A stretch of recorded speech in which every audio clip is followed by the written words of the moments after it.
Bonjour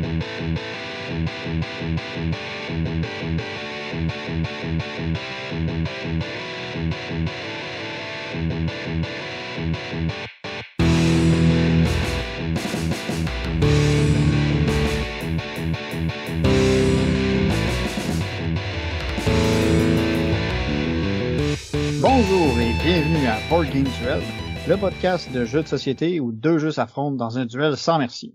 Je suis votre hôte Vince et je suis avec Perry White. En effet, on a décidé de remplacer Sam pour avoir quelqu'un avec une voix beaucoup plus sexy et intéressante à écouter. Peux-tu nous faire une petite chanson, quelque chose là, qui nous mette dans une ambiance cool? Je suis démasqué, ça y est. Ah. Non, c'est bel et bien Sam. Je me remets d'une infection au streptocoque.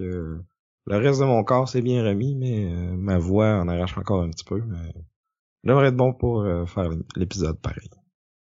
Avant de commencer, aujourd'hui, on n'a pas vraiment de thème, en fait. Le thème, c'est un peu notre journée au défi Joudon, auquel on a participé en fin de semaine, avec plusieurs membres, avec tous les membres de notre ancienne équipe du défi Joudon de l'année passée, avec un joueur additionnel qui est Martin Lauzon de l'atelier du Meeple. Ouais, puis dans le fond, on a beaucoup de jeux qu'on a joués aussi plus récemment, mais qui méritent peut-être pas d'être présentés en duel. Fait qu'on va faire un petit melting pot de tous ces jeux-là. Là.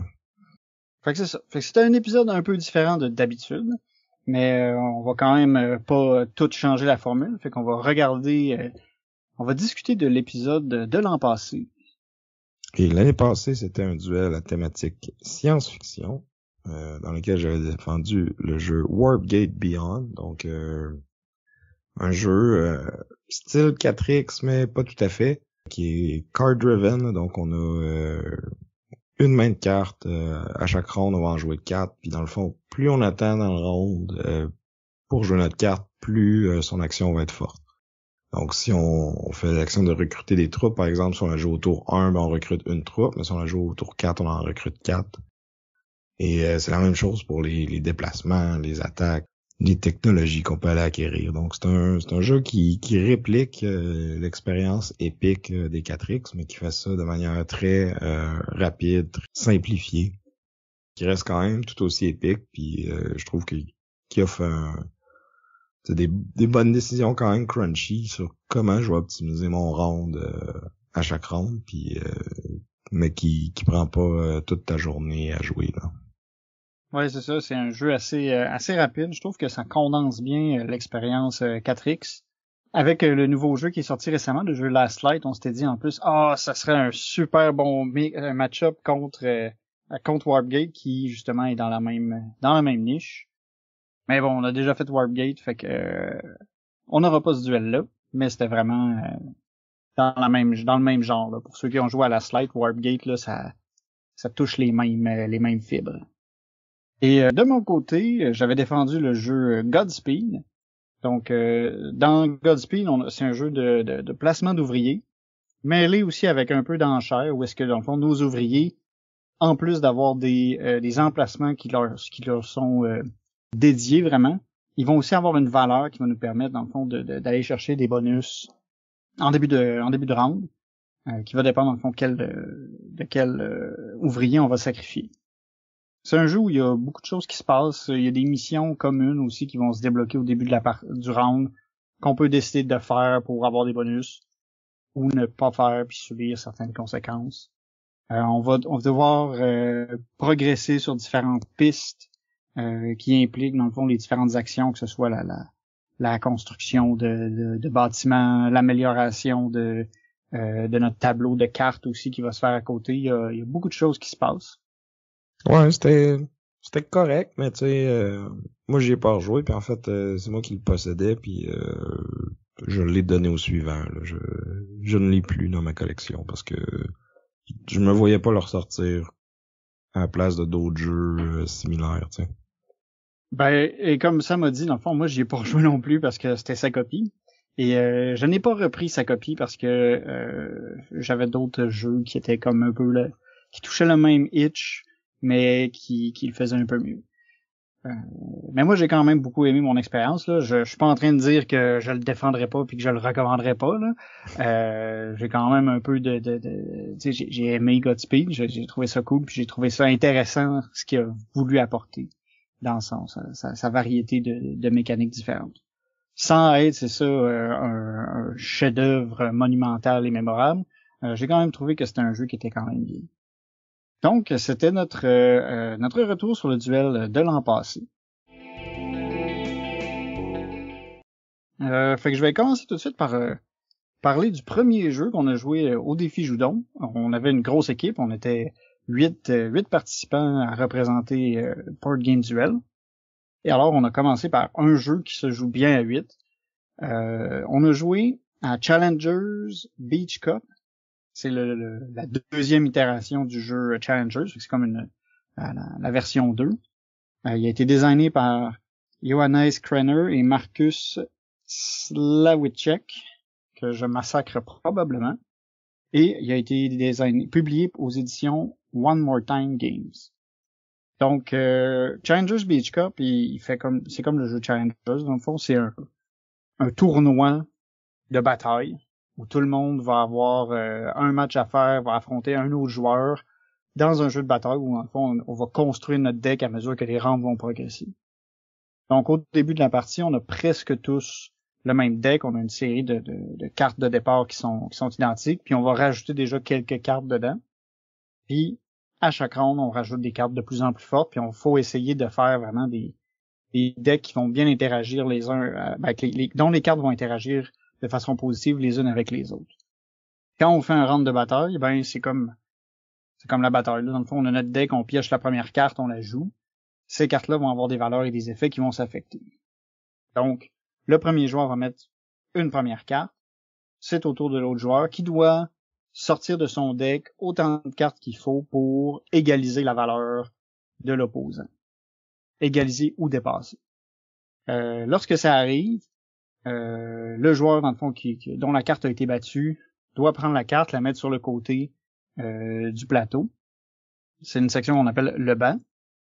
Ça, c'est important parce que sur le banc, dans le fond, il y a 6 emplacements. Puis tu peux juste empiler des cartes similaires dans un même emplacement. Fait que si tu as plusieurs cartes recrues, admettons, tu peux les empiler sur une même position de banc. Dès que tu as d'autres cartes qui doivent être envoyées sur le banc, faut qu'il y ait dans les espaces différents. Puis si à un moment donné, il faut que tu mettes une carte sur ton banc puis qu'il n'y a pas de place, ben t'as perdu. Puis si jamais t'épuises ton deck de cartes sans battre l'opposant, ben t'as perdu. Fait que c'est aussi simple que ça, puis t'achètes des cartes, tu fais des duels, puis à la fin, quand on a fait au total le nombre total de duels qui est indiqué par la carte de jeu, eh bien, il va y avoir une grande finale entre les gens qui ont accumulé le plus de points. Parce qu'à la fin de chaque round, le gagnant part avec un trophée qui lui donne un nombre de points qui varie. Ces points-là vont être de plus en plus élevés à mesure que la partie va avancer, puis c'est ça, on cumule les points, puis on fait une grande finale, puis quelqu'un gagne. Fait qu'on comprend que c'est un jeu qui a beaucoup de hasard dedans. Que ce soit quand tu veux rajouter des cartes à ton deck, ben t'en piges un certain nombre, puis là t'as droit à un mulligan dans le fond, mais tu verras pas tout le paquet puis toutes les cartes qui existent dans cette partie-là. Là. Fait que oui, tu peux te dire je vais essayer de me bâtir un deck de telle sorte parce que ça fit bien que telle sorte, mais si t'épiges plus après ces cartes-là, ben ça se peut que soit tu sois obligé de changer de stratégie ou que tu vas juste perdre tout le temps, tu sais. Exact, c'est ça. Ça, c'est un aspect qui est un peu tannant. C'est que oui, ton deck, tu peux l'améliorer, mais des fois, t'es pas chanceux sur ce que tu vas piocher pour améliorer ton deck. C'est comme, par exemple, moi, dans le début de la partie, une des particularités de Beach Cup, c'est qu'il rajoute une nouvelle règle qui parle de la réserve. C'est comme un autre endroit, il peut avoir des cartes, puis il y a des cartes qui interagissent avec cette réserve-là. Cette réserve-là peut te permettre, dans le fond, ça peut des fois te permettre de vider ton banc, puis des choses comme ça, ou ramener des cartes. Puis, je trouvais que ça avait l'air intéressant. Début du jeu, j'ai pris 2 cartes qui allaient interagir avec la réserve, mais de toute la partie, ça a été les 2 seules cartes que j'ai pognées qui interagissaient avec la réserve. Fait que rapidement, j'ai fait, on va changer de stratégie. Fait que j'ai jeté toutes ces cartes-là pour me lancer vers une autre stratégie qui était pas du tout reliée avec la réserve. Fait que c'est ça, tu sais, c'est pas ultra stratégique, tu sais, t'as quelques opportunités d'avoir des cartes de plus. Tu peux jeter autant de cartes que tu veux entre les rounds, mais c'est vrai que c'est très dépendant du hasard. Puis tu sais, des fois, l'ordre dans lequel les cartes vont sortir de ton deck vont déterminer si tu vas avoir un super gros round ou ben tes cartes qui font des synergies avec les autres s'ils sortent au début, ben ça va pas bien aller. Non, c'est ça. C'est sûr qu'il y a certaines cartes qui ont des effets qui te permettent de manipuler un peu ton deck puis de replacer des cartes là, un peu comme tu veux, là, mais encore faut-il que t'es ailles puis que t'es piges au bon moment, tu sais. Exact. Fait que c'est ça. Puis c'est un jeu aussi que je pense que tu le sors juste quand t'es vraiment beaucoup. Parce que tu sais, c'est là où il devient intéressant. C'est que tu sais, vu que t'as beaucoup de possibilités dans le fond de nombre de joueurs, tu sais, ça peut accommoder de 2 à 8 joueurs. Ouais. Ben je jouerais pas avec un nombre impair parce que là il faut que tu sortes l'automa puis tu sais, c'est pas peut-être pas tout le monde qui est à l'aise de gérer ça, tu sais. Ouais. Non, définitivement, c'est mieux d'être un nombre pair. Mais tu sais, c'est ça. Si t'es 6, si t'es 8, tu peux le sortir. C'est pas compliqué à expliquer, c'est pas compliqué à rouler, tu sais. C'est sûr que quand t'es à 8, généralement, tu sais, ça va être soit parce qu'on va jouer à une grosse affaire, genre Twilight Imperium, puis ça va prendre toute la journée, puis on va jouer juste à ça. Mais si à un moment donné, tu es avec un groupe où justement c'est plus soirée party game, ben Challengers il devient intéressant à plugger dans la soirée à maintenant. Ouais. Si c'est un party de gamer. Ouais. Parce que oui, il est simple pour un gamer, mais tu sais, comme je jouerais pas à ça avec mon oncle, ma tante, mettons. Ouais, non. Non, c'est ça. Faut que ce soit des gens qui savent un peu jouer à des jeux puis qui comprennent comment ça fonctionne, la construction d'un deck. Puis comment trouver les synergies entre les effets des cartes, là. Mais tu sais, si t'as une gang de joueurs de Magic, mettons, puis qui veulent peut-être commencer à jouer à des jeux de société, ben peut-être que c'est quelque chose qui pourrait les intéresser. Puis c'est ça. Comparé aux premiers Challengers, j'ai envie de dire que tu sais c'est pas mal la même chose. Beach Cup amène juste peut-être l'aspect de la réserve de plus. Les cartes sont un peu twistées, tu sais. Je trouvais que les effets étaient peut-être un petit peu plus compliqués, un petit peu plus lourd en termes de règles puis d'interaction. Mais tu sais, ça reste un jeu très simple, là. Fait que c'est ça. Tu sais, je conseillerais pas nécessairement à quelqu'un d'acheter les deux, là. Je dis, t'en prends un, tu prends l'autre, puis ça se recoupe pas mal, là. J'aurais pas vraiment de favoris entre les deux. Moi, ben, si tu tripes vraiment dessus puis que tu le joues souvent, ça peut être cool d'avoir les deux parce que tu peux comme mix and match les sets puis ça va marcher. Après, est-ce qu'il va y avoir des bonnes synergies entre les sets que t'as choisis? Peut-être pas, mais en tout cas, ça va être la même chose pour tout le monde, en fait.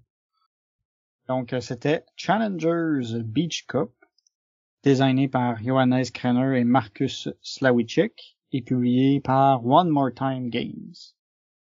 Ouais, fait que ça a bien commencé notre journée, puis c'était cool d'avoir un jeu qu'on pouvait jouer tout le monde ensemble, puis le fait d'être 8, c'est là que le jeu il shine le plus, je trouve. Mais après ça, on s'est splitté, puis on a joué à des trucs plus classiques, là, des tables de 3-4 joueurs, ou 6 pour certains. Ouais. Grosse partie de mon côté. Je vais sûrement revenir là-dessus prochainement, en fait. Mais c'est un jeu qui est d'actualité, là, si vous suivez le cinéma, les réalisateurs québécois qui font des gros films de science-fiction. Si vous aimez manger des trucs à la cannelle, puis aller à la pêche. Si vous mettez des appâts au bout de votre hameçon. Des trucs à la cannelle? Ben ouais! L'épice, c'est supposé ça c'est peut-être plus creux dans le lore, là, mais c'est supposé sentir la cannelle. Genre. Ok. Quand il la représente, souvent, ça a comme une texture de cannelle. D'accord. Pour ceux qui n'avaient pas deviné, on parlait de de Dune. Et plus précisément, c'est ça, j'ai joué une partie de Dune Imperium Uprising, mais la version à 6 joueurs, 3 contre 3. Je vais juste vous teaser ça parce qu'on va en reparler probablement au prochain épisode. Je vous tease un peu la thématique du prochain épisode. Mais c'est ça. Fait qu'on pendant ce temps-là, Sam, lui, a joué à un de mes jeux préférés. Ouais, j'ai joué à El Grande avec notre ami La Flèche, qui m'a demandé de l'apporter parce qu'il l'avait jamais joué. Puis Ced non plus, puis Guillaume non plus. Donc, j'ai joué avec 3 nouveaux joueurs. Et, tu sais, El Grande, son plus gros défaut, je dirais, c'est que des fois, il peut avoir soit quelqu'un qui part en fou en avant puis qui est dur à rattraper, ou à l'inverse, quelqu'un qui traîne la patte en arrière puis que tu sais que ta game est finie puis t'as encore quelques tours à jouer, mettons, là. Mais dans ce game-là, c'est pas arrivé parce qu'on était vraiment au coude à coude tout le long, là. Il y a eu, je pense, les 4 joueurs, on a été en tête à un moment ou à un autre de la partie. Puis ça s'est fini 110 à 110 à 110 à 109. Hey, en tout cas, j'aurais pas aimé être le gars à 109. Ça serait vraiment décevant, tu sais. Ça aurait été beau d'avoir la quadruple égalité. Fait que c'était qui le moins bon joueur? C'était moi, évidemment. Puis les autres étaient un peu déçus d'apprendre qu'il n'y avait pas de bris d'égalité dans ce jeu-là. Donc la victoire était partagée. C'était comme la version Cockroach Poker d'El Grande. Il y avait juste un perdant, puis tout des gagnants. Ouais, mais c'est quand même épique, là. À 1 point, puis la triple égalité, là, j'étais quasiment jaloux quand je te l'ai vu sortir. J'étais comme je savais que tu l'avais amené puis je voulais jouer, mais des fois les obligations, ils doivent nous occuper ailleurs. Fait que c'est ça, j'en dirai pas plus. Là, on a déjà parlé plein de fois d'El Grande. Là, il était dans ton top 10. On en a parlé quand on a fait notre épisode de vieux jeux. Puis après ça, on a joué à Tiletum, qui est un jeu que j'avais joué juste une fois, justement au défi Joudon l'année dernière, avec la flèche. Fait que on l'a rejoué. C'est notre nouvelle tradition du Joudon. Là. On se fait une partie de Tiletum. C'est quand même pas pire tradition, parce que c'est un bon jeu, Tiletum. Ouais, c'est excellent. Je pense que je me rappelle pas si j'en avais parlé sur le podcast après y avoir joué. Donc c'est un jeu de draft de dés. Puis la particularité, dans le fond, c'est que dés ont une couleur qui correspond aux différentes ressources.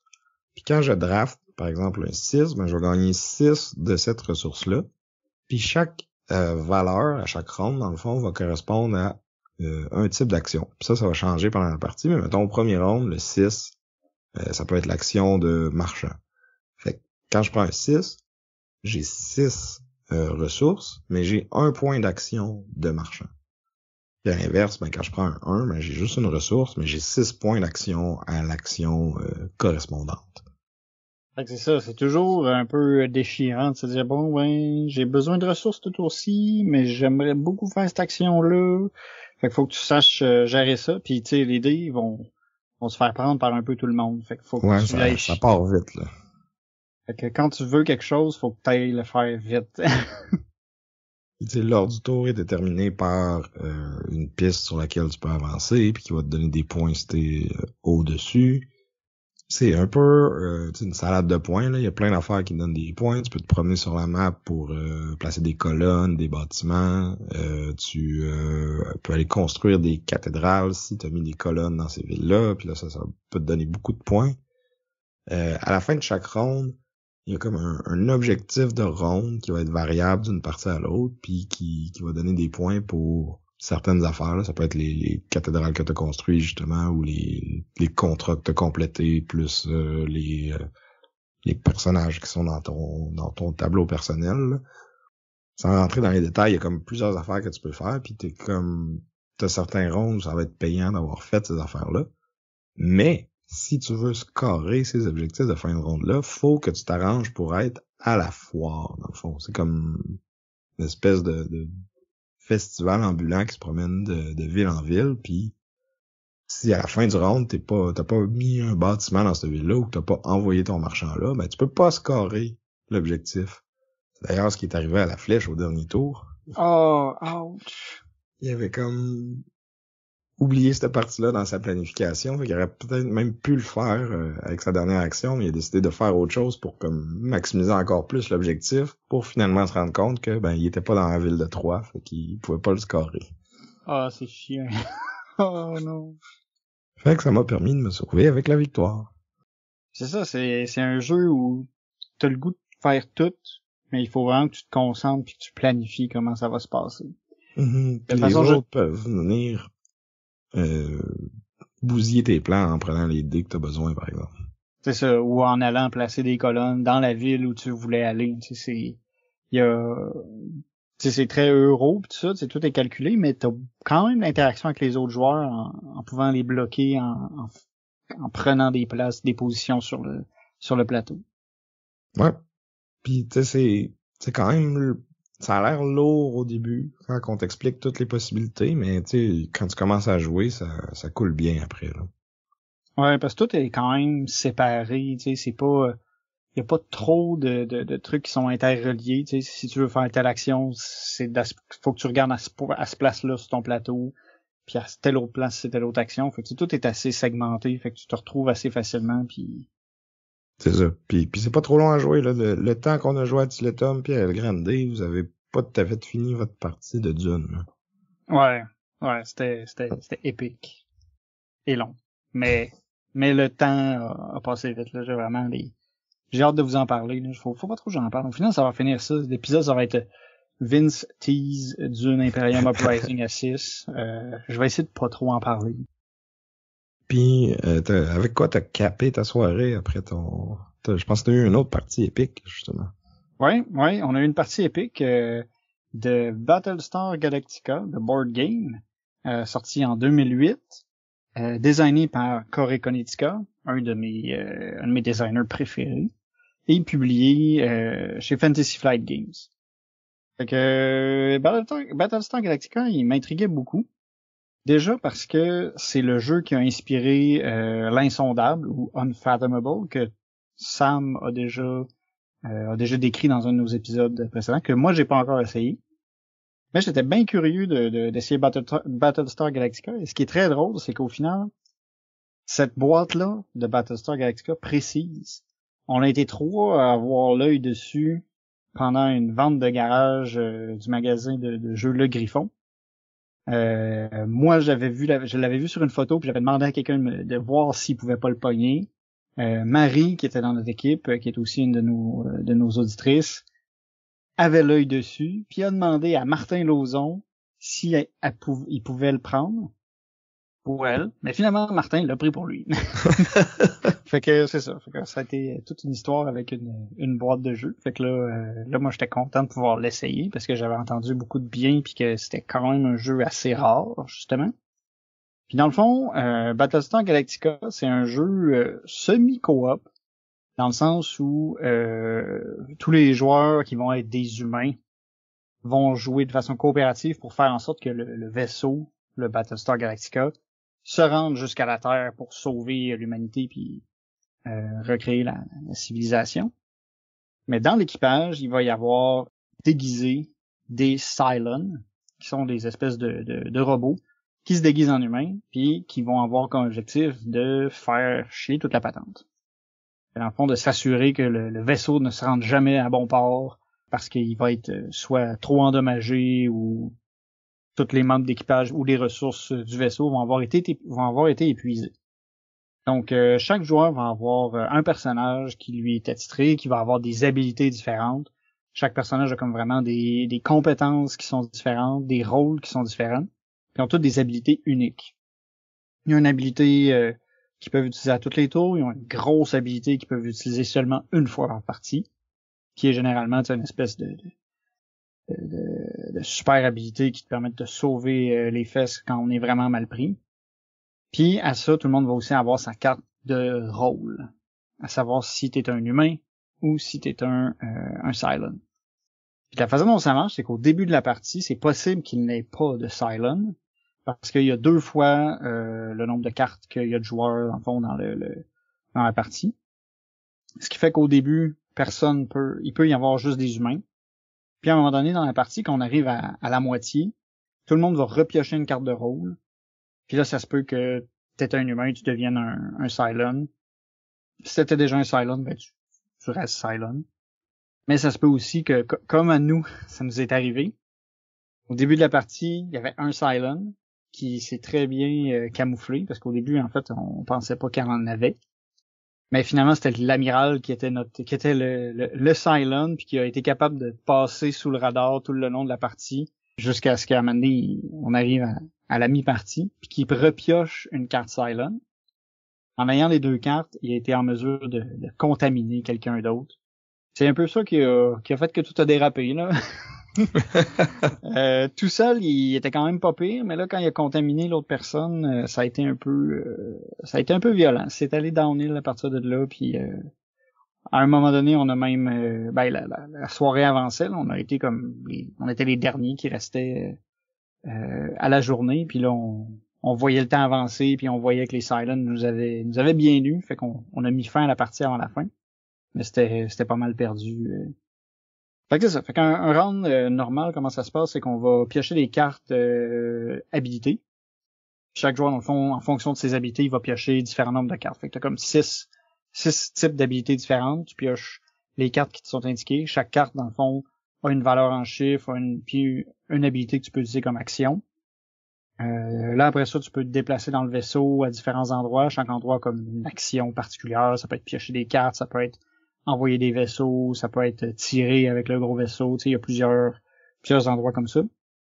Fait que là, tu te déplaces, tu fais une action. Cette action-là, dans le fond, ça se peut qu'elle déclenche un test. C'est là où, là, les problèmes peuvent commencer. C'est que quand il y a un test, tout le monde qui veut participer peut participer. On met des cartes face cachée, puis dans le fond, on fait un stack de cartes. Puis dans un test donné, il va y avoir des cartes de telle couleur qui vont scorer positif. Puis on a des cartes de d'autres couleurs qui vont scorer négatif. Puis t'as un seuil à atteindre, puis fait que t'additionnes des positifs, t'enlèves les négatifs, tu vois si tu dépasses le seuil ou pas. Si ça marche, généralement, il se passe juste rien. Il n'y a pas full de trucs qui vont te donner des avantages. La plupart du temps, c'est juste tu vas éviter de manger des coups. Puis si t'échoues, ben tu manges des coups, puis c'est plate. Puis c'est-tu comme dans Unfathomable que il y a des cartes qui se rajoutent random du deck au paquet, ouais. Ouais. Ça te donne une excuse au Silent de dire c'est pas moi qui l'ai mis, là, elle a dû arriver par hasard, là. C'est ça. Puis tu sais, quand on donne les cartes, on n'a pas le droit de dire les valeurs de cartes qu'on met. On peut juste dire j'ai des un peu, beaucoup, pas pantoute. Puis tu peux ne pas mettre de cartes dans ce temps-là, parce que sinon c'est un peu louche. Puis c'est ça, fait qu'on fait les tests, on regarde qu'est-ce qui passe, puis tout ça. Puis à la fin de ton round, t'as une crise qui arrive. Puis là, souvent, c'est un gros événement. Il y a des gens qui doivent prendre des décisions qui vont coûter des ressources, coûter des cartes, ou même juste faire apparaître plein de vaisseaux. Puis là, il faut essayer de battre les vaisseaux pour ça. Puis c'est ça. En fonction des cartes événements, des cartes de crise, dans le fond, on va pouvoir progresser vers la planète Terre éventuellement, si on réussit à conserver nos ressources. Fait que c'est ça, c'est un jeu pas mal thématique, veux pas, c'est important pour que ça marche bien. De la déduction sociale, parce qu'il faut regarder un peu qu'est-ce que les autres font. Essayer de trouver c'est qui le méchant, s'il y en a pas. Il y a des actions qui te permettent justement de jouer avec le méchant, là, dans le fond, de l'envoyer en prison si tu penses que c'est lui pour éviter qu'il cause des problèmes. Tu peux toujours te tromper aussi, puis ça peut arriver que là t'aies un allié en prison. Moi, par exemple, j'ai été mis en prison par les méchants. Parce que c'est pas parce que t'étais louche de façon naturelle, là. Non, même pas. J'ai été surpris. Il y avait Martin qui trouvait le tour d'avoir l'air plus louche que moi. Fait que j'étais comme protégé. J'ai quand même été envoyé en prison, mais là, par les méchants. Puis c'est ça. Fait que c'est quand même cool. Tu sais, c'est intéressant justement d'essayer de deviner de trouver qui est méchant et qui est bon. Au début de la partie, ça a bien été, par contre. On était vraiment bien, là. On gérait super bien les ennemis autour, là. Il y avait Dominique avec nous autres qui roulait des jets de feu, là. C'était juste pas possible, là. Elle est allée tout seule avec son petit vaisseau, puis elle défonçait tous les vaisseaux méchants. Ça avait aucun sens, là. C'était ridicule, là. J'ai jamais vu quelqu'un rouler des bons jets de même à répétition. Pendant ce temps-là, tu tournais les pouces en prison. Non, pas encore. Je me tournais les pouces en fait sur le canon. Parce que je me disais, je vais être sur le canon, je vais pouvoir tirer des vaisseaux. Mais rendu à mon tour, il n'y en avait plus parce que Dominique les avait toutes flushés. fait que c'est ça. Fait que c'était bien, c'est ça. Les personnages, ils ont quand même des twists intéressants. Il y en a qui ont l'air plus intéressants que d'autres parce qu'ils ont comme des rôles de plus, là, tu sais, comme l'amiral puis le président, ils ont comme des trucs un peu différent, tu sais, le président il a comme un deck de cartes en plus avec lequel il peut comme jouer puis faire des effets. L'amiral, c'est lui qui gère les jumps. Dans le fond, c'est quand on va à la vitesse, c'est l'équivalent de la vitesse lumière dans l'univers de Battlestar Galactica. Puis dans le fond, c'est lui qui dit à quelle vitesse on se rapproche de la Terre ou pas. Là, dans notre cas, Cédric, qui était méchant, ben, il a bien joué son truc. Il mettait les cartes les moins bonnes, mais on pouvait pas le savoir parce que c'était juste lui qui avait accès à ces informations-là. Fait que c'est ça, tu sais, j'ai trouvé ça bien. J'avais peut-être des attentes hautes, mais j'ai quand même aimé. OK. Mais je dirais pas que c'était comme wow, malade pis tout ça, là. Ouais. Ben, c'est un peu l'impression que j'avais eu après Unfathomable, puis moi je me disais, tu sais, tant qu'à jouer à un jeu de même, j'aimerais bien mieux jouer à Dead of Winter, tu sais. Entre les deux, toi, lequel tu prendrais? J'ai envie de dire que j'irais peut-être vers Dead of Winter. Les actions sont peut-être un peu plus intéressantes dans Dead of Winter. Tu sais, t'as toujours un petit truc utile que tu peux faire.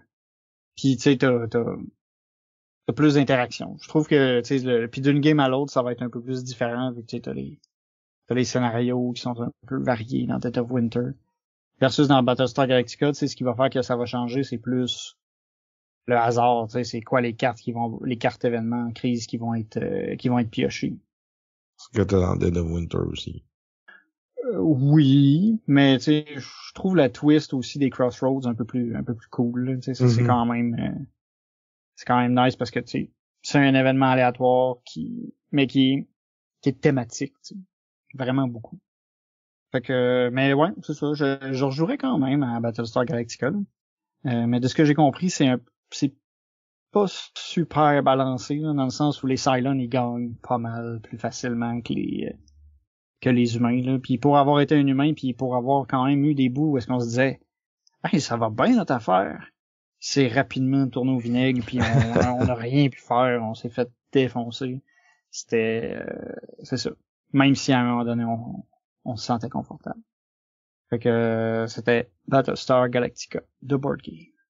Ben moi, pendant que vous étiez perdu dans les étoiles, j'étais dans le Midwest américain. On a joué à Age of Steam avec Pierre-Marc de Professeur Board Game. Puis j'en ai parlé là pas si longtemps parce que je l'avais essayé à Philadelphie à PAX Unplugged. Donc c'est un jeu de Martin Wallace et John Bohr, publié en 2002. Et c'est un jeu économique de train. C'est un jeu qui est vraiment pas très beau. Là. Nous, on avait l'édition de Eagle Griffin Games, là, qui est de luxe, là, puis qui apparemment les composantes puis tout ça, c'est vraiment plus beau que dans la version de base. Là. Fait que j'ose pas imaginer de quoi ça avait l'air à l'époque, là, parce que là, je te dirais que tout ce qu'on a, là, c'est comme des hexagones avec soit du vert ou du gris si c'est des montagnes, puis une fois de temps en temps, t'as un petit peu d'eau, là, puis tu mets des rails de train, ça a l'air de les tapis pour enfants, là, les petits tapis d'auto là, avec les routes, les petits dessins bien simples, là. Ça a l'air de ça, mais en plus simple encore. Moi, j'avais joué à l'autre version qui était juste Steam Rails to Riches. Puis mais c'est pas la même chose que le premier Age of Steam, ça. Peut-être qu'il était mieux lui aussi. OK, ben en tout cas, Steam il est un peu plus cute là. Tu sais, je veux dire, c'est pas l'affaire la plus belle au monde là. Je veux dire, quelqu'un qui regarderait ça puis qui fait de l'art, il trouverait peut-être que les couleurs clashent un peu. Mais mais il est pas supérieur, hein. Mais ouais, c'est vrai, parce qu'il y a Steam, il y a Age of Steam, puis Age of Steam. Ouais, c'est ça. C'est un jeu économique vraiment coupe-gorge, vraiment punitif. Là, tu sais, la personne qui a déjà joué va planter les nouveaux. Là. En tout cas, c'est ça qui... Tu sais, moi, j'y avais joué pour la première fois il y a une couple de mois, puis là, j'étais content d'y retourner parce que, tu sais, je voulais voir si, pendant que je m'en rappelle encore un petit peu, tu sais, je suis capable de m'améliorer, là, puis vraiment, j'ai vu la différence. On était 4 joueurs, dans le fond, il y en avait 2 c'était leur première partie. Il y avait moi qui était comme une petite coche au-dessus d'eux autres, là. Mes affaires, ça allait mieux, puis tu sais, comme... Tu sais, j'avais un petit engin qui se buildait, puis tu sais, tout le monde avait commencé sur la côte est, moi j'étais allé tout seul sur la côte ouest. Fait que tu sais, j'avais un peu la paix au début, puis tu sais, ça allait bien mon affaire, mais jusqu'à temps que le Pierre-Marc Express débarque sur la côte ouest aussi, puis lui, tu sais, tu voyais qu'il avait beaucoup plus d'expérience que nous avec le jeu, puis ça paraissait là. Il y a des 4 joueurs qu'il a fallu qu'ils partent avant la fin parce qu'il y avait des contraintes familiales, là, mais on a fini la partie à 3, puis tu sais, comme moi puis la flèche ensemble, on avait moins de points que Pierre-Marc, là. Puis moi, j'avais à peu près 2 fois plus de points que la flèche, là. Oh my god, ouais. Ouais, non, c'est pas évident, tu sais, faut vraiment que tu comprennes comment ça marche puis comment optimiser tes actions pour faire des points. J'avais trouvé, en tout cas, ma première game de Steam, je l'avais trouvé rough aussi. Ouais, puis apparemment que Steam, il est moins pire.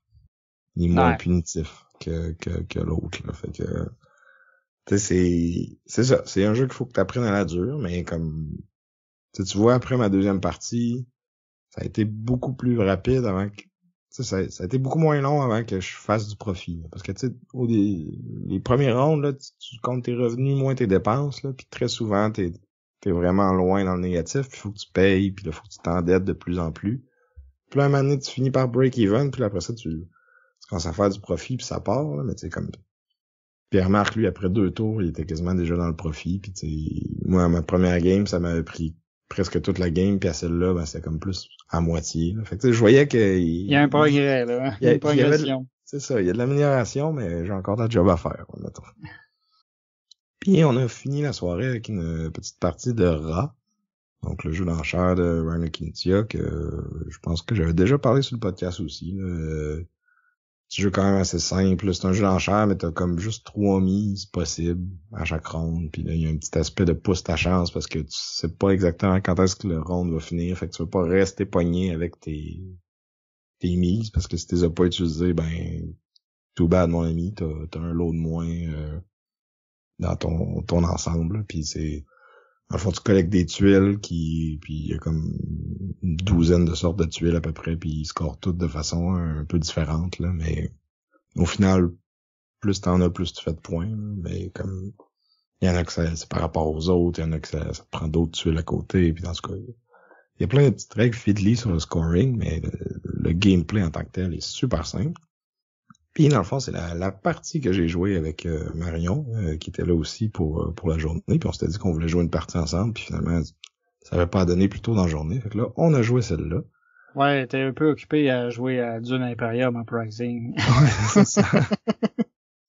Mais, en tout cas, ça l'a pas empêché de gagner Ara. Donc, c'était sa première partie, mais elle a cartonné, puis elle nous a battus. Puis parlant de Marion, je pense que on va faire peut-être une petite pause de parler de jeu pour faire notre retour sur l'épisode qu'on a fait avec Marion. Donc on avait chacun drafté une collection de 4 jeux de 2023. Et on a demandé aux gens de voter pour la meilleure collection, en sachant que celui ou celle qui allait accumuler le plus de votes allait pouvoir imposer une conséquence à la personne qui en a eu le moins. Et ça va être le temps d'annoncer les résultats. Et donc, Vince le sait pas, donc il va l'apprendre en même temps que vous. Vous allez avoir sa réaction live. Ouais, j'ai un petit doute, là, mais... Donc, en deuxième position avec 34% des voix, nous avons Marion. Oh! Donc, Marion qui avait gagné l'année passée, mais cette année se retrouve en deuxième place. Et donc, le gagnant, avec 45% des voix, c'est moi-même. Ah non. Moi qui me disais, bon, c'est pas pire. Si Marion gagne, tu sais, je me sens, j'ai pas trop peur de la conséquence. Mais là, si c'est toi, là, je commence, ma pression vient d'augmenter un peu.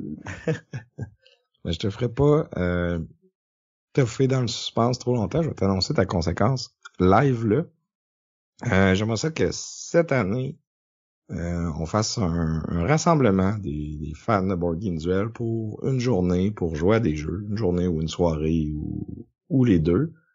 Que ce soit chez quelqu'un, on pourra regarder chez nous, chez vous, ou on loue un pub ludique, ou je te laisse gérer tout ça, mais c'est à toi de l'organiser, c'est ça ta conséquence. Oh! Ah, ben, c'est pas si pire, ça, d'abord. C'est quand même cool. Ben, j'accepte. Je réaliserai cette conséquence-là cette année. Puis, en fonction de quand je trouverai une date, tu sais, on pourra peut-être même demander aux gens, tu sais, à quel point ils sont intéressés, mais je fixerai une date, je fixerai un lieu, puis je vous tiens au courant. Ouais, on pourrait peut-être faire un petit sondage là, parmi les auditeurs, voir s'il y a de l'intérêt, puis quelle date ou quel endroit leur conviendrait le mieux. Ouais.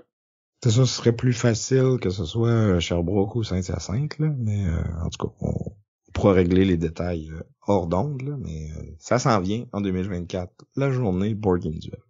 Ouais, fait qu'on... Et j'en ai glissé un mot à Marion pendant la journée, puis elle a dit qu'elle viendrait faire un tour. Oh! Histoire de me voir dans ma défaite. À un moment donné, ce sera pas moi qui va perdre. Je vous le dis. Peut-être en 2000. Peut-être en 2025, oui. Ouais, c'est ça. Fait que Earth aura battu SkyTeam. Ouais, je pense que j'ai eu beaucoup de votes grâce à Earth, là, dont le vote de Maxime Tardif, d'ailleurs. Ouais, quand même. J'ai un petit peu tordu le bras sur Facebook pour aller le chercher, mais c'est un détail. Un vote, c'est un vote. Attends. C'est ça. Il y avait pas des gens qui avaient fait voter des morts à un moment donné, puis ça, c'était plus ou moins acceptable. Ben, moi, je peux garantir que j'ai pas fait ça. Cool, fait que plus de détails à venir pour la journée de jeu Board Game Duel. Fait que pour en finir une fois pour toutes avec la journée Joudon, il y avait beaucoup de prix à gagner. Là. D'ailleurs, notre équipe a été très chanceuse. Là. La Flèche, Marie puis Vincent ont gagné pas mal d'affaires, mais moi j'ai gagné un prix de présence puis j'ai choisi le jeu The Lord of the Rings, qui a été designé par Rainer Knizia et publié par Fantasy Flight en 2000. C'est un jeu qui est difficile à trouver maintenant, je pense, puis que j'avais entendu des bons commentaires. Fait que c'est pour ça que je suis allé le chercher. Puis c'est un jeu coop, dans le fond, basé sur le Seigneur des Anneaux.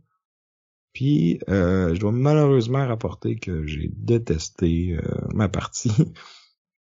Pour vrai, c'était comme, tu sais, tu joues des cartes puis tu montes sur des tracks, là, c'est comme zéro thématique, là. Je trouve que le jeu, il y a pas d'âme, là. Si, bah, c'est quand même des critiques assez virulentes. Là, tu prends un thème vraiment cool du Seigneur des Anneaux, puis là, c'est comme, t'as une main de carte avec des icônes dessus, puis t'as de la cochonnerie qui t'arrive d'en face, faut que tu discardes des cartes pour éviter le pire, puis après ça, tu joues des cartes pour essayer de monter sur des tracks. C'est tout. Puis là, le thème, ça vient du fait que, tu sais, là, j'ai une carte de Gimli, fait que là, celle-là, elle a 2 icônes de combat. Puis là, à côté, t'as Gandalf, lui, il y a 2 icônes de voyage. Puis Aragorn, lui, il y a 2 icônes wild, parce qu'il est vraiment hot, Aragorn, il fait tout. Ok, ouais, C'est des cartes normales qui ont un de ces icônes-là, tu sais. C'est super thématique. Ouais, en tout cas, décrit comme ça donne pas envie, ça c'est sûr. Ça sonne un peu sec. Puis dans le fond, c'est quoi tout ce qu'il y a de thème, c'est les dessins? Ouais, c'est des illustrations de John Ho, que c'est lui qui a fait War of the Ring aussi. Il a travaillé sur les films du Seigneur des Anneaux, sur les concept art pis tout ça, là. Donc c'est un artiste super reconnu. Puis je pense que c'est comme le top artiste Seigneur des Anneaux. Fait que oui, les illustrations sont belles, tu reconnais bien les personnages pis tout ça, puis mais comme c'est tout ce qu'il y a. Ouais, c'est ça. Puis tu sais, dans le fond, le thème vient aussi du fait que tu suis le voyage, dans le fond, des Ring Bearers. Tu commences, t'es dans la Shire, là, faut que tu te rendes à Rivendell. Ben, tu sais, comme, se rendre à Rivendell, c'est juste comme piger des cartes, puis peut-être brasser le dé de menace pour en piger plus. Ok, ouais. Là, t'arrives à Rivendell, tu fais juste comme distribuer les cartes de Rivendell. Fait que là, c'est ça, t'as les cartes de Gandalf, les Legolas, Gimli, Aragorn, pis une couple d'items, là, qui ont ramassé, là, Sting, Anduril, pis tu sais. Mais tu sais, ces cartes-là, ça reste que la plupart, c'est juste comme 2 icônes au lieu de 1. T'en as qui ont des effets un peu aussi, là. T'sais, mettons, t'as la veste de Mithril qui te permet d'ignorer des dommages, si tu veux, là. Fait que tu sais, oui, il y a un petit peu de thème, là. Après ça, tu fais la Moria. Fait que là, t'as comme vraiment une phase un peu plus comme combat, si tu veux, mais pas vraiment combat, mais en tout cas, t'as comme 3 tracks à monter, pis t'as différents icônes qui te permettent de monter sur ces tracks-là. Tu piges des tuiles. Tu piges des tuiles de comme mauvaises jusqu'à temps que t'en piges une qui te fait monter sur une track. Là, quand tu montes sur la track, des fois ça te donne des bonus, des fois ça te donne des malus. Là, t'as un joueur qui est le porteur de l'anneau, fait que là, il peut mettre l'anneau pour passer free sur la track pour pas prendre ni les bonus ni les malus. Fait que c'est faux. Tu peux un peu gérer quand est-ce que tu fais ça pour parce que tu peux juste le faire une fois par round, dans le fond. Mais bref, c'est pas c'est ça, c'est tu joues des cartes pour monter sur des tracks, là. Ça fait pas très Seigneur des Anneaux. OK. Fait que si vous voulez un jeu co-op du Seigneur des Anneaux, allez plus vers Journeys in Middle-earth qui est excellent. Ouais, oui. Des millions de fois oui. Mais en tout cas, si comme moi vous le cherchiez parce que vous avez entendu des bons commentaires puis que vous trustez pas mon opinion puis que le jeu vous intéresse, ben écrivez-nous puis on va s'arranger de quoi. Sam va vous le vendre. Ou vous l'échangez ou en tout cas, on verra là. Ouais, ça c'est pas. En tout cas, il va pas rester dans ma collection ben longtemps. Cool. Ben de mon côté, j'ai joué à un petit jeu intéressant qui fait en fait une twist par rapport au jeu d'échecs. C'est comme ça qu'on me l'a présenté au début. J'étais comme OK, une twist des échecs, c'est qu'on va jouer aux dames. Mais non. On a joué à Onitama, publié en 2014, publié par Shinpai Sato et publié aux éditions Arcane Wonders. Donc, Onitama, c'est deux écoles d'arts martiaux qui décident de régler leur compte, de déterminer c'est quelle école d'arts martiaux qui est la plus haute. Puis pour faire ça, ben on a 2 maîtres qui viennent avec leurs 4 apprentis pour se tabasser. Fait que le plateau, c'est à peu près comme un jeu d'échecs. Fait que c'est un jeu avec des cases quadrillées puis tout ça. On a chacun une ligne avec nos pions. Les maîtres se font face. Et pour pouvoir gagner, il faut soit que notre maître réussisse à se rendre dans le dojo adverse, ou bien il faut réussir à éliminer le maître de l'autre équipe. La petite twist ici, c'est que, comme aux échecs, les pièces vont se déplacer de façon particulière, mais au lieu d'avoir chacune leur type de déplacement, ce qui va déterminer comment les pièces vont se déplacer, c'est des cartes. Puis au début du jeu, dans le fond, on a 5 cartes en jeu. Sur chaque carte, il y a un dessin qui dit, à partir de telle position, tu peux aller sur telle ou telle case.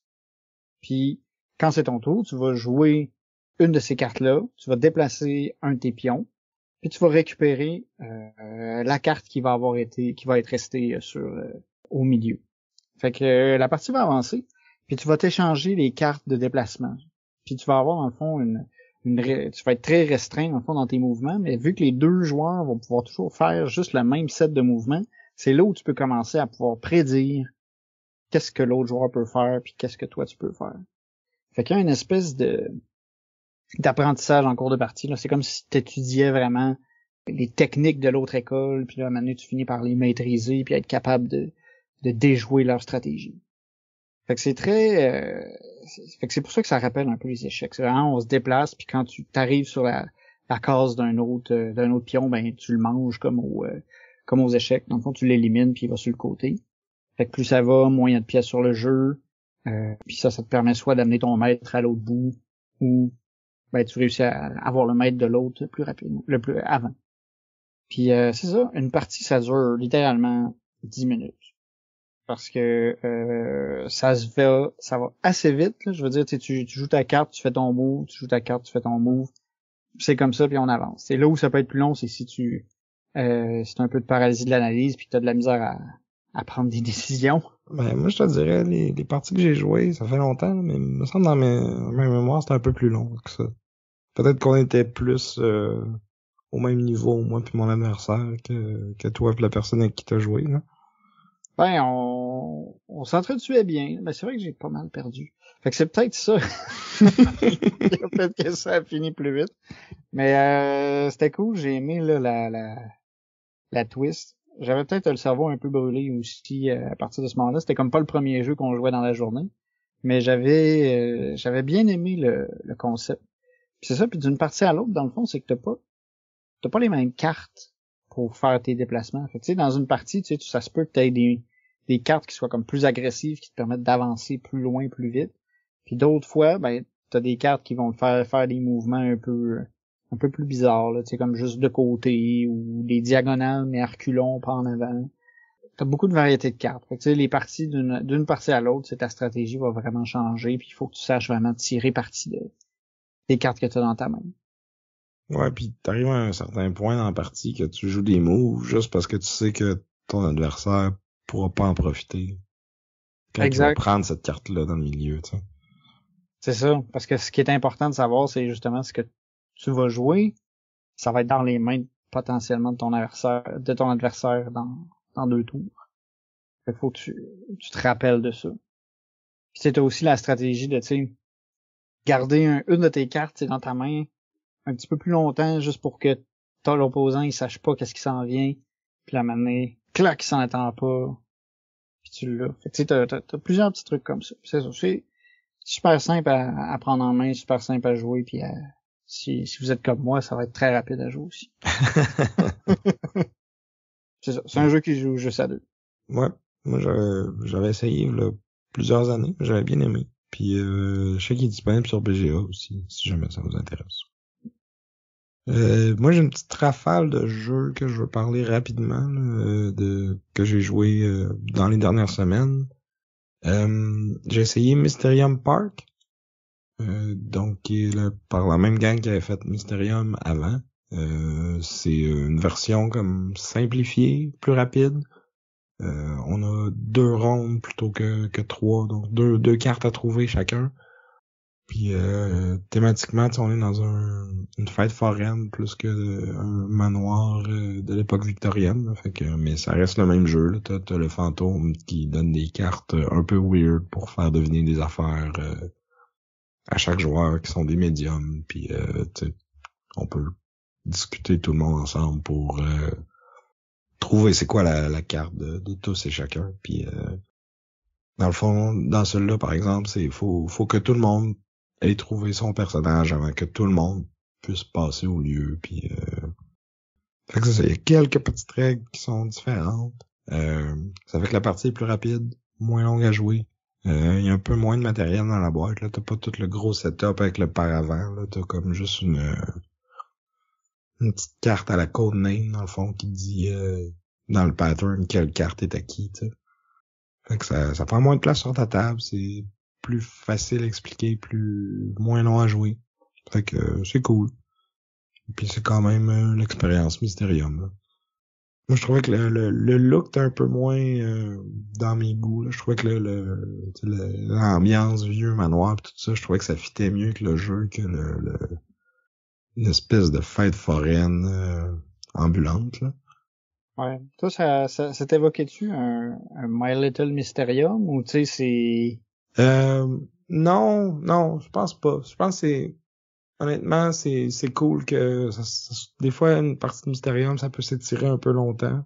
Le fait d'avoir coupé un peu là-dedans, je pense que t'as le même feeling, mais comme plus concentré, tu sais. Mais c'est vraiment au niveau du style qui me plaisait un petit peu moins, mais tu sais, ça serait facile de jouer avec ces règles-là avec le vieux Mysterium. Faudrait juste backporter les cartes de pattern, dans le fond, là. Ouais. Mais tu sais, si vous hésitez, vous savez pas trop lequel prendre, lui il doit être moins cher aussi, là, fait que peut-être que ça vaut la peine. Puis tu sais, nous dans le fond on a joué parce que il y a une amie d'Ariane qui l'avait emprunté à la bibliothèque. T'sais. Ok. C'est ça. Petite parenthèse, c'est cool des fois les bibliothèques ils prêtent des jeux, fait que c'est une bonne façon d'en essayer. Puis souvent ils ont des bonnes sélections, puis même s'il y a des jeux qu'ils ont pas, on peut demander, puis tu sais ils ont un budget pour ça, puis souvent je pense qu'ils savent pas quoi faire avec, fait qu'ils sont bien contents d'avoir des recommandations. Là. Ouais, c'est drôle que t'en parles parce que ils ont commencé ça aussi à Saint-Hyacinthe, la section jeux de société à la bibliothèque. Fait que c'est pas mal cool, là, c'est une façon en plus d'essayer, puis c'est gratuit, ça coûte rien, à part peut-être ta carte de bibliothèque mais là ça dépend de ta bibliothèque là. Mais souvent c'est gratuit ça aussi, tu sais. Ouais. Fait que c'est ça, j'ai joué à ça, j'ai joué à Unmatched Tales to Amaze. Donc Unmatched, on en a déjà parlé, là, c'est un jeu de skirmish-ish, là, c'est une confrontation duel, là. On a un deck de cartes qui va nous permettre de bouger puis d'attaquer l'autre, puis on a comme chacun notre personnage avec son deck unique puis son petit pouvoir. particulier là, qui a rapport avec ce personnage-là. Mais cette boîte-là, dans le fond, c'est une version coop du jeu. Donc, on va avoir 2 boss différents qu'on peut affronter. Puis là, après ça vient aussi avec 4 héros qu'on peut utiliser dans toutes nos autres boîtes de Unmatch. Et on peut aussi utiliser tous les héros de toutes les autres boîtes de Unmatch pour combattre ces espèces de Overlord là. Donc, il y a le Mothman puis l'invasion des Martiens. Donc, nous, on a joué contre le Mothman. Moi, je jouais Tesla. Donc, il y a des espèces de machines électriques, steampunk.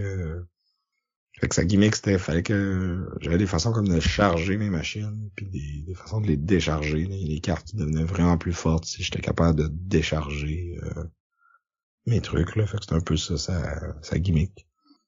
Fait que c'est ça, on s'est battu contre le Mothman, puis on s'est bien battu, mais finalement, on a succombé à la fin. Là. Il restait comme 2 points de vie. Là. Ben, le truc, c'était pas de faire une grosse machine avec une lumière là, électrique, là, tu sais, puis que le Mothman vole dessus, puis qui crame, non? J'ai bien essayé, mais ça a pas marché. Cool, mais je suis curieux de voir, c'est ça, puis co-op, ça fonctionne bien quand même, parce que j'allais dire, tu sais, les bonhommes sont beaucoup... souvent, c'est comme ils sont agressifs l'un envers l'autre. Tu sais, là, y a-tu moyen comme de collaborer avec ton allié ou c'est plus vraiment tu rentres dans le boss? Tu rentres dans le boss, puis le boss, il y a des minions aussi. En tout cas, le Mothman, comment il fonctionnait, c'est ça, c'est qu'il y a 3 minions là, qui étaient comme des 3 petits monstres que t'es pas obligé de tuer pour gagner la partie, mais qui font quand même pas mal chier. Fait que t'as intérêt à les éliminer rapidement, parce qu'ils ont moins de points de vie que le boss aussi. Fait que la comparaison venait plus du fait que, bon, si moi je me place là, c'est moi qui va se faire targeter par lui. Tu sais, moi j'ai plus de vie ou j'ai des bonnes cartes de défense ce tour-ci. Fait que ça me dérange moins de prendre l'attaque puis tout ça. Puis dans le fond, comment que ça fonctionne, c'est qu'il y a comme un deck d'initiative, là, un peu comme dans Aeon Zen. Là. Fait que tu mélanges tous les bonhommes, tous les joueurs, tout le boss puis ses minions. Tu mélanges ça, puis après ça tu tournes une carte, puis là ça dit c'est à qui de jouer à ce moment-là. Puis le boss et ses minions fonctionnent un peu de la même façon. Là, tu tournes une carte, puis ils ont une valeur de déplacement, puis ils vont le faire. Ils vont s'approcher du héros le plus proche, puis ils vont taper dessus s'ils peuvent. Fait que c'est super simple à gérer.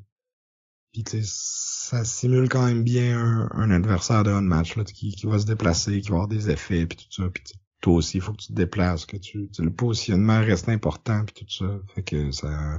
Je crois que c'est une belle façon de transformer le jeu en co-op ou en solo. Fait que si t'as beaucoup de boîtes de Unmatch, mais que t'as peut-être pas joué tous tes bonhommes, puis que tu veux les essayer, tu veux te pratiquer avec, ben, d'aller chercher cette boîte-là, ça te permet d'avoir une occasion de le faire. Là. Même si t'es tout seul ou que t'as pas d'adversaire ce soir-là, ben tu pourrais pratiquer ton Deadpool contre le Mothman. Là. Mm. Ou ton Sherlock Holmes, ou ton Roi Arthur, ou tu sais. On sait qu'un match ils vont un peu dans toutes les directions. Puis c'est quand même cool que le système soit assez solide, que tout est compatible avec tout là. Ouais. J'ai joué aussi à Coffee Rush, qui est un petit jeu qui est sorti l'année passée, avec une thématique assez originale. On est comme des baristas dans un café, puis on a des commandes qui s'accumulent un peu à la Kitchen Rush, là, qui est le jeu de société ou Overcooked, là, le jeu vidéo, là, où on a des commandes qui s'accumulent, puis là, il faut comme... par contre, celui-là, il est pas coopératif, il est compétitif. Puis c'est ça, c'est dans le fond, il y a des différentes recettes disponibles qui vont être des cafés ou des thés ou des un peu plus fancy, là. Fait que t'as comme une grille d'ingrédients, tu prends ton petit barista dessus pour aller chercher les ingrédients que t'as besoin. Puis là, un coup que t'es là, tu peux mélanger tes cafés, puis compléter tes commandes. Puis là, à chaque tour, dans le fond, tes commandes, ils descendent. Fait que si tu prends trop de temps avant de les compléter, ben là, les clients, ils sont fâchés, puis ils s'en vont, puis ils vont te faire des review bombs sur les réseaux sociaux. Fait que ta réputation abaisse, puis tu perds des points, dans le fond. Puis à l'inverse, si tu réussis à faire leur commande, ben là, t'as des bonnes reviews, puis tu accumules des points, puis après ça, tu peux comme dépenser ces points-là pour améliorer ton engin. Fait que ça, tu sais, dans le fond, t'en dépenses 3, mais ça te donne une amélioration qui va te donner 2 points puis un pouvoir pour le restant de la game. Fait que en fin de partie, ça vaut pas tant la peine, mais en début de partie, ça te permet d'être plus efficace, d'aller chercher plus d'ingrédients à ton tour, que ta machine elle tourne mieux finalement. Là. Puis c'est ça, le jeu c'est super simple, c'est rapide à jouer, puis c'est vraiment cute. Là, vous irez voir sur Instagram, là, j'ai mis des photos, là, t'as vraiment tes petites copes en plastique transparentes, puis les petites ressources là de café, de chocolat, de caramel, de menthe pour le thé, puis tout ça, c'est vraiment bien fait. Avec un bon filler, mais qui demande quand même un peu de réflexion, là, puis d'optimisation, là, un peu à la les tribus du vent ou tu sais Dice Hospital. Je dirais que c'est ce genre de niveau de réflexion là, puis de combos qui s'enchaînent puis tout ça là, c'est pas trop compliqué, mais ça te fait quand même réfléchir là. Puis tu peux sortir quand même facilement vu que justement c'est pas trop complexe. Non, puis, ça c'est. Puis j'avoue que il est tape à l'œil quand même, c'est cute. Ouais, c'était Coffee Rush de Eugene Han et publié par Korea Board Games. Puis pour finir, juste un petit mot sur 2 jeux de Batman que j'ai joué récemment. Donc le premier c'est Batman Everybody Lies, qui est comme une suite au jeu Detective Modern Crime Board Game. Donc un jeu d'enquête. C'est un crime à résoudre, tu vas lire des cartes qui vont te donner de l'information. C'est à toi de comme filtrer l'information utile et inutile, essayer de découvrir quel personnage mente, parce que ça le dit dans le titre, là, Everybody Lies. Mais ce qui est cool, c'est que c'est vraiment dans l'univers de Batman. On joue des personnages connus, dans le fond, la mise en situation, si tu veux, c'est que Jim Gordon monte une équipe d'enquête, mais comme off the book, là, qui est pas officiellement avec la police de Gotham. Des enquêtes que la police ne peut pas officiellement s'occuper pour des raisons politiques ou autres, parce qu'on sait qu'il y a beaucoup de corruption à Gotham. Donc on est des journalistes, il y a Harvey Bullock, qui est un policier aux méthodes un peu questionnables des fois. Puis Catwoman, dans le fond, qui sont recrutés par Gordon, puis nous on va jouer un de ces personnages-là. Puis dans le fond, sa particularité par rapport aux autres détectives, c'est que chaque personnage va comme avoir sa petite quête personnelle pendant le scénario. Fait que t'as comme un petit objectif à toi que tu peux partager avec les autres ou pas. Le jeu t'encourage à faire comme tu veux. Puis ça n'a pas vraiment d'incidence sur la partie, mais c'est comme à certains moments, tu peux comme dépenser des ressources communes pour pousser un peu plus dans cette direction-là. Mais en même temps, ça va te donner plus d'infos sur, oui, ta quête personnelle, mais des fois sur le mystère commun, si tu veux. Fait que ça rajoute un petit côté suspicion, puis qui fit bien avec la thématique, là. Ouais, que chacun a un peu ses propres buts, là, tu sais. Catwoman est pas gentille, là, à la base, là. Elle fait ses affaires. Ouais, c'est ça. Là, j'imagine que c'est pas un trait comme tel, là, tu sais, c'est jamais quelque chose qui va faire que juste toi va gagner puis pas les autres. Non, c'est ça, c'est juste qu'à la fin de la partie, mettons, t'as des questions à répondre sur l'intrigue principale, puis là, chaque joueur va avoir à répondre sur son intrigue personnelle aussi. Puis là, dépendamment des joueurs que t'as choisis, t'auras pas les mêmes questions, c'est juste ça, là. OK. Mais tu sais, ça serait facile de comme juste prétendre que tous les joueurs sont en jeu, puis quand t'as l'occasion, tu poursuis ces avenues-là, si tu veux, là. Même si t'es juste 1 ou 2, ou plutôt que 4, là.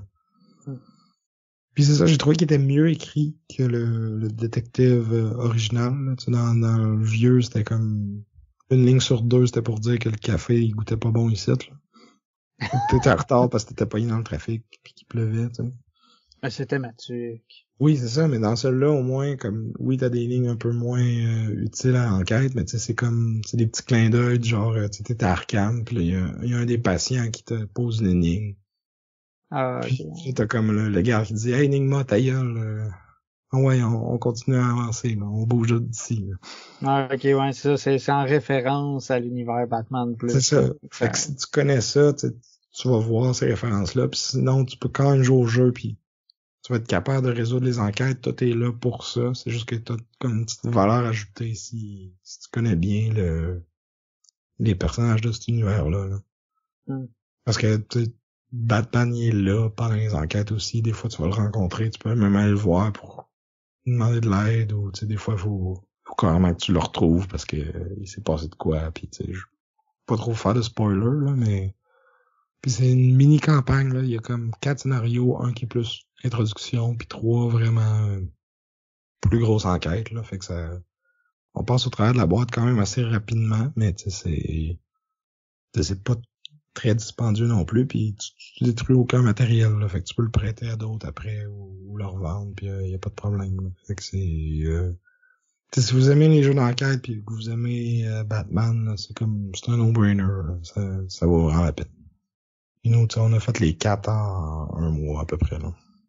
C'est ouais, c'est ça. Ça dure comme 2-3 heures par enquête. C'est ça, on l'a fait en 4 soirées différentes, là, mais on s'est dit, bon, tant qu'à être dedans, on va le clencher, là. Puis il y a quand même des références ouais, c'est ça, des références aux enquêtes précédentes. Fait que faut que tu les fasses dans l'ordre, puis de l'avoir frais en mémoire, c'est peut-être un peu mieux. Donc, Batman Everybody Lies, qui a été designé par Veronica Spira et Ignacy Trevacek, et publié par Portal Games. Puis finalement, l'autre jeu que j'ai joué, c'est Batman The Animated Series Gotham City Under Siege, qui était sorti en 2018, designé par Michael Gugliano et Richard Lunius, et publié par IDW Games. C'est un jeu qui est basé, comme son nom l'indique, sur la série animée là, des années 90 que moi j'aimais beaucoup écouter quand j'étais petit. Puis dans le fond, c'est un genre de tower defense. Fait que, tu sais, il y a il va y avoir des crises qui vont arriver, des ennemis qui vont s'accumuler sur le plateau, puis chaque joueur va avoir un héros, là. On peut être Batman, Robin, Batgirl, Catwoman ou la police de Gotham. Tellement moins cool. Ben, tu sais, t'es carrément Gordon et c'est policiers, là. Ah, ok, bon, c'est pas juste des policiers no-name, là, au moins. Mais c'est ça, dans le fond, il y a comme différents types d'ennemis qui peuvent arriver, là. On a tu sais, les sbires standards, là. T'as les thugs, là, qui sont comme juste des gros bras. T'as les henchmen, là, qui sont comme plus des gangsters armés. Puis t'as les classiques ninjas. Ça, c'est les trois types de sbires qu'on voit tout le temps. Des ninjas à Gotham. Oui. Les ninjas, c'est les plus forts de la gang. Puis une coche plus fort que ça, ben c'est carrément, tu sais, des pirates. Non, c'est les villains de Batman. Tu sais, t'as Monsieur Freeze, Poison Ivy, Bane, tout ça qui vont apparaître puis qui vont s'accumuler. Dans le fond, ton plateau, c'est comme t'as une grille de 9 buildings. Puis les ennemis arrivent sur chaque côté. T'as le nord, sud, est, ouest. Puis dans le fond, le jeu, comment ça fonctionne, c'est que t'as une phase où que les ennemis arrivent, justement. Fait que là, t'as des crises qui sont révélées qu'il va falloir que tu résolves pendant le round. Si tu le fais pas, tu vas avoir des conséquences. Il y en a certaines que si tu le fais, ça te donne une récompense. Il y a les ennemis qui vont arriver. Après ça, tu fais ton tour. Fait que chaque joueur va avoir 4 dés, dans le fond, dans son pool. Fait que là, tu roules tes 4 dés. T'en choisis un de ceux-là, puis tu le places sur ton plateau personnel pour faire une action. Puis la plupart des actions, ben, il va juste avoir un dé qui peut aller là, puis il faut que ça soit un dé d'une valeur précise. Fait que, mettons, si j'ai un 6 avec Batman, ben, ça me permet de faire l'action, de lancer un Batarang, puis de péter plein d'ennemis, tu sais. Puis là, tout le monde a comme une action, il y a des actions qui, ça prend une valeur exacte, il y en a d'autres que, genre, plus c'est haut, mieux que l'action va être, puis qui vont te permettre de te déplacer aussi. Parce que ton personnage est de un des 4 côtés. Fait que tu peux être sur chacun des 4 côtés, ou tu peux monter sur le toit des buildings, puis là, ça te permet d'attaquer tout le monde, mais ça te permet pas de défendre en cas de besoin. Fait que faut que tu gères ça un peu aussi. Fait que là, c'est ça. Tu roules tes 4 dés, t'en joues un. Après ça, tous les joueurs font ça. Après ça, tu roules les 3 dés qui te restent. Tu joues un de ceux-là, puis là, comme plus le round avance, moins t'as de dés, puis plus ton board, il s'en vient rempli, fait que t'as moins d'options. Fait que t'as un petit aspect de pousse ta chance, de genre, ouais, si je peux me garder ça ouvert, ben là, faut que j'espère que je vais rouler un 4 au dernier tour. Mais tu sais, t'as des façons de le mitiger aussi, là. T'as une ressource commune, là, qui est l'espèce t'as une track avec un bat signal dessus. Fait que tu peux, comme, dépenser du bat signal pour modifier la valeur de ton dé. Puis t'as certaines actions qui vont te permettre de le remonter, tu sais. Puis t'as comme des jetons spéciaux vraiment forts, que t'en as juste 2 pour toute la partie. T'as comme 4 rondes, si tu veux. Fait que tu peux pas en prendre à toutes les rondes, mais tu voudrais, parce que c'est vraiment des effets forts, pis tu sais, qui sont différents d'un personnage à l'autre, là. Genre Batman, tu sais, qui lance un Batarang puis là, ça pète l'ennemi le plus fort dans chacun des champs de bataille, tu sais. Ok, ouais, c'est des gros effets, là. Ouais, c'est ça, parce que, tu sais, les gros villains, quand ils arrivent, c'est clairement eux autres les plus forts. Mais tu sais, t'en as aussi qui ont des effets, tu sais, t'en as qui font juste spawner plein d'ennemis, mais t'en as qui sont comme, qui en font spawner un peu moins, mais qui ont un effet plus chiant. Alors, tu peux pas les attaquer tant que t'as pas clairé toutes les thugs ou, Bane, justement, c'est comme, c'est clairement lui le plus fort, là. C'est un 5, là. C'est comme la plus haute valeur que ça peut pas être. Puis, tu sais, il est immunisé aux effets qui tuent le plus fort, justement. Fait que quand tu veux faire ton habilité vraiment cool, ben, tu peux pas la faire, là, tu sais. Ouais. Ils ont vraiment été chercher des bons méchants aussi, de ce que je vois. Il y a genre le The Clock King, le Man Bat, puis Calendar Girl. C'est le... Ouais, Calendar Girl, c'est la seule que je me rappelais pas. Toutes les autres, j'étais comme, ah oui, je me rappelle au moins 1 ou 2 épisodes dans lesquels il était, là. C'est comme tout, c'est tout basé sur la première saison de la série, qu'ils disent. Le Clock King, tu sais, je m'en rappelle un peu. Moi, les autres, ils me disent rien. Je l'ai pas beaucoup écouté, hein. Ce que je me rappelle, ce que j'ai vu, c'était bon, mais tu sais, je me rappelle surtout de Harley Quinn, Mr. Freeze, puis Bane.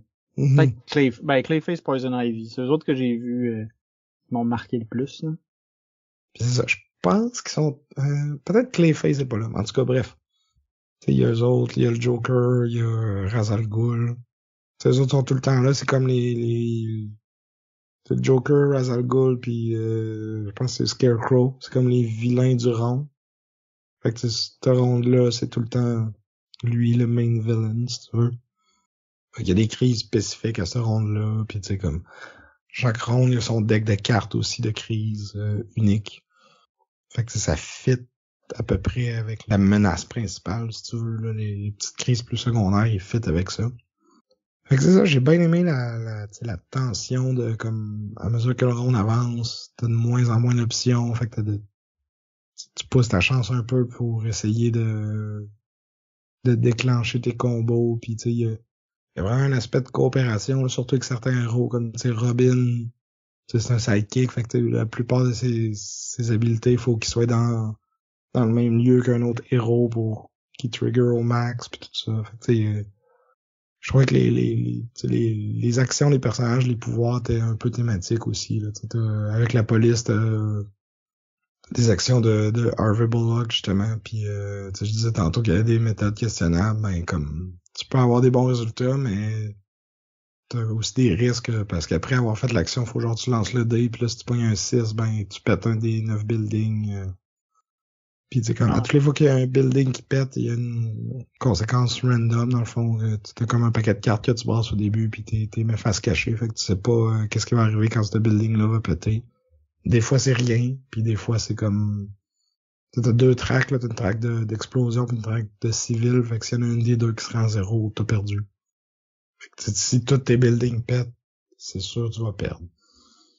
Puis le but, c'est juste de se rendre à la fin sans perdre, là. Puis comme le premier game que j'ai joué, j'ai perdu, mais comme, tu sais, j'étais à 1 ou 2 dés peut-être d'avoir gagné. Fait que j'étais comme, ah, ouais, tu sais, il y a de quoi à faire, là. Puis là, je l'ai réessayé une deuxième fois avec d'autres personnages. Là. Le premier game, j'avais fait Batman puis Gordon. Là, je me disais comme, ouais, thématique Batman Year One, les débuts puis tout ça. Puis Ouais. la deuxième game, j'étais avec les petits jeunes, là, Robin puis Batgirl, puis comme j'ai pété le jeu, là. J'ai jamais été proche de perdre, là. Fait que j'étais comme, peut-être qu'il est T'sais, Manque de balance un peu. Ben, ou que j'ai trouvé la solution rapidement, tu sais. Ouais. Parce que la première game, tu sais, je voyais que j'avais fait des erreurs, tout ça, je me disais, ah ouais, si je peux faire ça plus efficacement, ça va marcher mieux, puis comme ça a vraiment bien été l'autre game. Peut-être que j'ai été plus chanceux aussi. Mais tu sais, je pense pas que c'est le genre de jeu qui a comme une profondeur incroyable pis que tu vas jouer 100 fois. Mais comme, tu sais, moi je l'ai pogné à 5 piastres, à la fameuse vente du Griffon où ce que Martin a pogné Battlestar Galactica. Il y avait celui-là à 5 piastres, fait que j'ai comme, bah, à ce prix-là, je vais l'essayer, tu sais. Ouais. Puis j'ai fait 2 parties, fait que je pense que je suis rentré en masse dans mon argent, fait que même si je rejoue plus, ça aura valu la peine. Mais c'est ça, c'est un petit, ça me rappelait un peu Ghost Stories, là, tu sais, t'as plusieurs champs de bataille, plein d'ennemis qui arrivent, tu roules des dés, t'essayes d'optimiser tes actions pis tes pouvoirs de personnage, puis tu défends la ville, là. Cool. Ça donne le goût d'essayer. Surtout si la thématique Batman est bien incorporée, ça donne le goût. Ouais, en tout cas, elle était mieux que Lord of the Rings. Sur ça, je pense qu'on peut boucler cet épisode. Donc, merci de nous avoir écoutés. Merci à nos Patreons de nous encourager. Merci à Chrysalis pour notre chanson thème. Cette semaine, il n'y aura pas vraiment de vote. Non, mais vous pouvez quand même nous écrire en commentaire lequel des jeux qu'on a parlé qui vous tenterait le plus d'essayer. Puis sinon, c'est ça. Inquiétez-vous pas, il va y avoir des votes à faire au prochain épisode, même si ça sera pas un duel. Ouais, ça va être... je voulais dire truelle encore, mais je l'ai déjà fait, le joke. Hein. Puis, c'est une pelle de jardinage, une truelle, hein, tu le savais. C'est un vrai objet. Fait que c'est pas si drôle de dire que c'est un truelle. Fait que oui, parce qu'on va avoir un invité, un grand fan de Dune. On va laisser le suspense. On va laisser essayer de deviner en fait c'est qui. C'est pas vraiment dur. Non. Je pense que c'est presque aussi facile de deviner que tu sais les indices qu'on a dit en début d'épisode pour le thème du prochain épisode. C'est ça. Donc c'est ça, écrivez-nous, envoyez-nous vos commentaires boardgameduel@gmail.com, sur notre Discord, sur YouTube, sur Facebook. Puis restez à l'affût de nos réseaux sociaux. Bientôt, on va faire une annonce plus officielle pour le rassemblement Board Game Duel, organisé par Vincent. Ouais, organisé par moi. Et aussi, je vous invite à aller visiter notre spread shop. Si vous voulez vous mettre un peu de swag à notre effigie. Vous pouvez aller acheter des t-shirts, tout ça. On fait pas une scène là-dessus, c'est juste pour que notre logo soit un peu plus visible dans le monde réel. Si vous voulez nous encourager aussi, vous pouvez nous rater et écrire une petite review sur l'application sur laquelle vous nous écoutez. Ça aide toujours à être découvert par d'autres auditeurs. Exact. Sinon, une autre façon de nous encourager, c'est de joindre notre Patreon, où vous aurez accès au contenu exclusif de nos segments en dessous de la table, qui sont nos commentaires à chaud sur les épisodes qu'on vient d'enregistrer. Puis des fois, on le dérape un peu, puis on dit des trucs un peu niaiseux. Donc, bref, c'est comme un épisode normal. Un peu plus court. Sur ce, j'étais Vince. Et je suis encore Sam. Et non Barry White. Et sur ce, je vous dis à plus. Bye.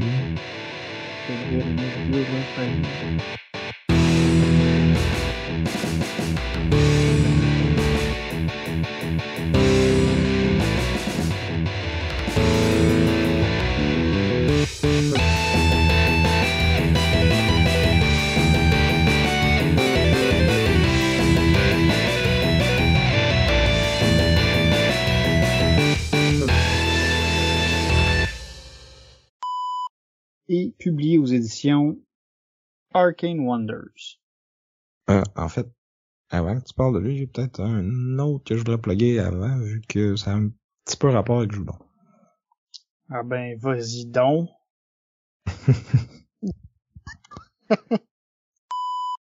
Qui a été designé par Rainer Knizia et publié par Fantasy Flight en 2000. 2000. Ça avait le goût de suivre, là. Ouais, je pense que c'était 2002, là, j'ai comme tasse. En tout cas, je vais recommencer ça.